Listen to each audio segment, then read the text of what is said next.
ఎన్నికల కౌంటింగ్ నేపథ్యంలో ఎటువంటి కఠిన పరిస్థితులనైనా ధీటుగా ఎదుర్కొనేలా జిల్లా పోలీసు యంత్రాంగాన్ని సిద్ధం చేస్తూ ఎస్పీ జగదీష్ ఆదేశాల మేరకు స్థానిక పుష్కర్ ఘాట్ వద్ద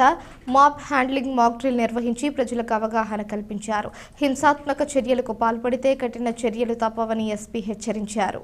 సార్వత్రిక ఎన్నికల కౌంటింగ్ నేపథ్యంలో పోలీసు అధికారులు సిబ్బంది సమయస్ఫూర్తిగా వ్యవహరిస్తూ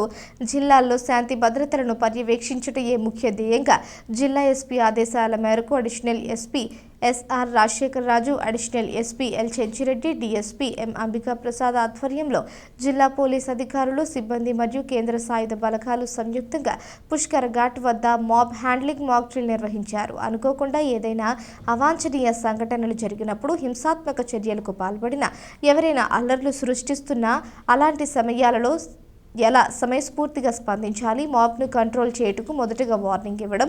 అది వినకపోతే మెజిస్ట్రేట్ అనుమతితో టియర్ గ్యాస్ ప్రయోగించడం, ఉద్రిక్త పరిస్థితుల్లో తనను తాను రక్షించుకుంటూ లాఠీ చార్జ్ చేయడం, ఆ తర్వాత ఫైర్ ఇంజన్లతో వాటర్ ప్రయోగించడం, తదుపరి ప్లాస్టిక్ బుల్లెట్ ఫైరింగ్, అప్పటికీ పరిస్థితి అదుపులోకి రానిచో ఫైరింగ్ ఓపెన్ వంటివి డెమో ద్వారా ప్రదర్శించి ప్రజలకు అవగాహన కల్పించారు. ఎస్పీ మాట్లాడుతూ జిల్లాల్లో శాంతి భద్రతలకు విఘాతం కలిగిస్తూ విధ్వంసానికి ప్రయత్నించి అల్లరి మూకలను అణిచివేసేందుకు అత్యవసర సమయంలో పరిస్థితిని అదుపులోకి తీసుకువచ్చేలా ప్రత్యేక టీంలు ఏర్పాటు చేయడం జరిగిందన్నారు.